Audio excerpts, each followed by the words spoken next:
I'm honored to participate in this series sponsored by Rivki Lam and her family of learning the Mishnayos and Pirkei Avos, dedicated to the memory of Dr. Abraham Stern.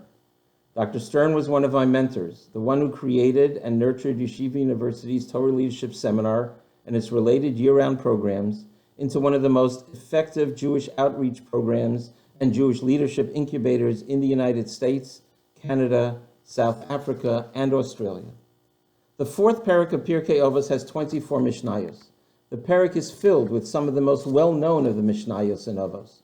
Well-known because they are often quoted, and well-known because they are eternally relevant. The first Mishnah of the parak contains an idea which we can confidently say that all of us can identify with, especially since the beginning of the current pandemic. The first Mishnah quotes the teachings of Ben Zoma, which help us identify who is truly wise, who is truly mighty, who is truly wealthy, and who is truly honored. Let's focus on the subject that's on almost everyone's mind during these weeks of isolation. Eze ha'ashir, hasameach bechelko, shenemar, yegiach kapecha ki sochel ashrecha v'tovlach, ashrecha ba'olam hazeh, v'tovlach la'olam haba. Who is wealthy? He who rejoices in his lot.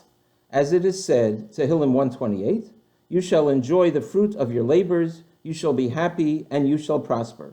You shall be happy refers in this world, and you shall prosper refers to the world to come. The rich person is sameach bechelko. How do we define the word chelko? His portion. What is our chelek? So the word is most commonly translated to mean possessions, property, investment portfolio, our house, anything material that we consider to be ours. And if we use that definition, then probably everyone today is being challenged to feel simcha. Everyone around the world is suffering losses somewhere whose parnasa is not being impacted by the pandemic. Industries thought to be rock solid, and those for which there would always be significant demand, whether they be an airline or the oil industry or a barber, are shut down. Local stores and businesses who were satisfied to be here for our community see their traffic and sales dropping and need our help. The stock market, retirement plans are in upheaval. So if we feel that almost everyone is less wealthy and has a diminished chelek than they had at the end of February, it seems to follow that many people would be less happy than they were only 2 months ago. However, if we turn away from this classical approach and look at the way that chelko is defined by Hasidic sources, the Alshech, the Vilna Gaon, and in the Tanya, we will not only find that chelko does not mean material possessions, but chelko can mean our most spiritual possession. And instead of virtually everyone having a diminished chelek today, this Mishnah teaches us how we can cause that chelek to actually grow despite the global shutdown, and maybe even because of our weeks of isolation. And we will find that Ben Zoma is teaching us a way to find a quality and a depth of simcha that we were not aware of before. I want to acknowledge Rabbi Moshe Weinberger, who develops this idea in a shir that you can find on YU Torah called Quieting and Nullifying the Will.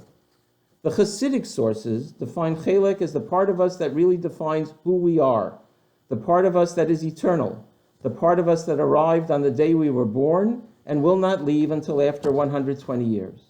The definition is derived from a pasuk in the 31st chapter of Sefer Iyov, pasuk Beis, Umeh chelek eloka mima'al. What fate is decreed by God above? According to the first definition of chelek, they would translate that pasuk as whatever happens to me, whatever possessions I have, are decreed from above. But the second definition says that the chelek refers to our neshama, because our soul, as the Tanya said, is what is our chelek eloka mima'al. Mima'al, our soul is the portion of us that we receive from above and is eternally inseparable from HaKadosh Baruch Hu. And the Tanya adds the word mamash at the end of the phrase for emphasis, like really.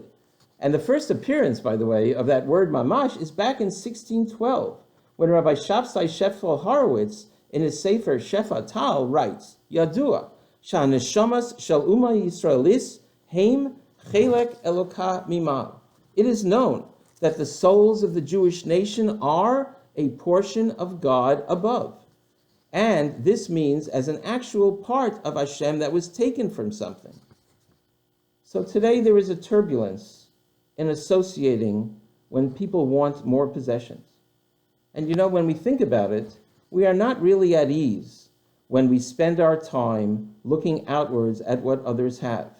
When we think about their job, their home, their car, and their family, even if it's just on an advertisement, and we're looking out and we're saying, I would like to buy that, I would like to have this, whatever it is, if we spend our time only wanting more and not satisfied with what we already have, we will never experience simcha, satisfaction, and inner peace. When we were taking our young granddaughter to the museum, I remember her saying, let's go to the next room, and then let's go to the next room, and let's go to the next room, as many young children say.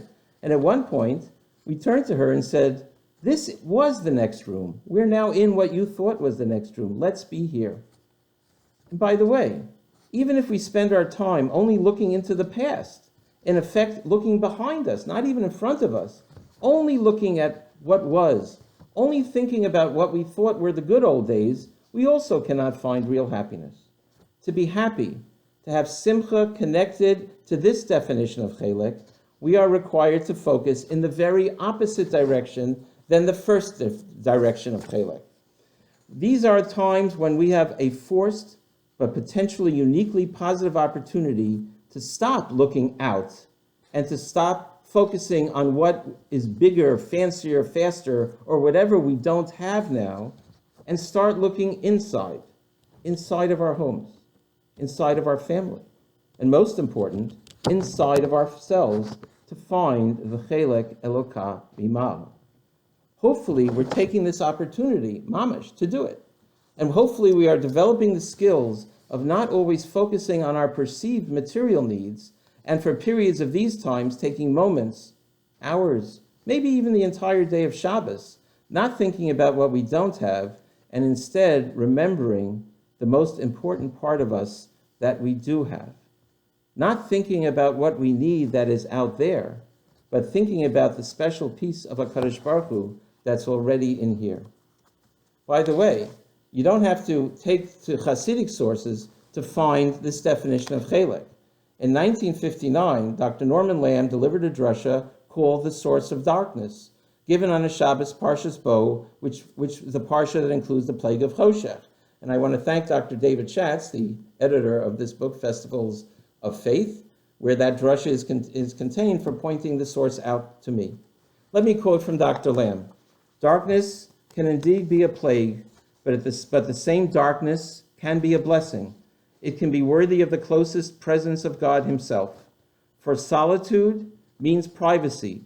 It means not only a devastating loneliness, but also that precious opportunity when a man escapes from the loud brawl of life and the constant claims of society, and in the intimate seclusion of his own soul and heart, he gets to know himself and realize that he is made in the image of God. Ezehu Ashir, who is wealthy? Hasameach bechelko, the one who first cares about who he is, the one who focuses on and cares about his chelek, his neshama. And then, what naturally, inevitably follows is real, genuine simcha. Torah Leadership Seminar was not quiet, but Torah Leadership Seminar turned our adolescent eyes around. Dr. Stern, through his creation of Torah Leadership Seminar, helped me and thousands of Jewish boys and girls find our chelek, find our neshama, find our eternal soul, find and appreciate our Jewish identity, motivate us to change our lives, to become better educated Jews, to create Jewish families and change communities. Most important, Dr. Stern helped us find the only true source of simcha, and for that reason alone, may his neshama have an aliyah in Shamayim.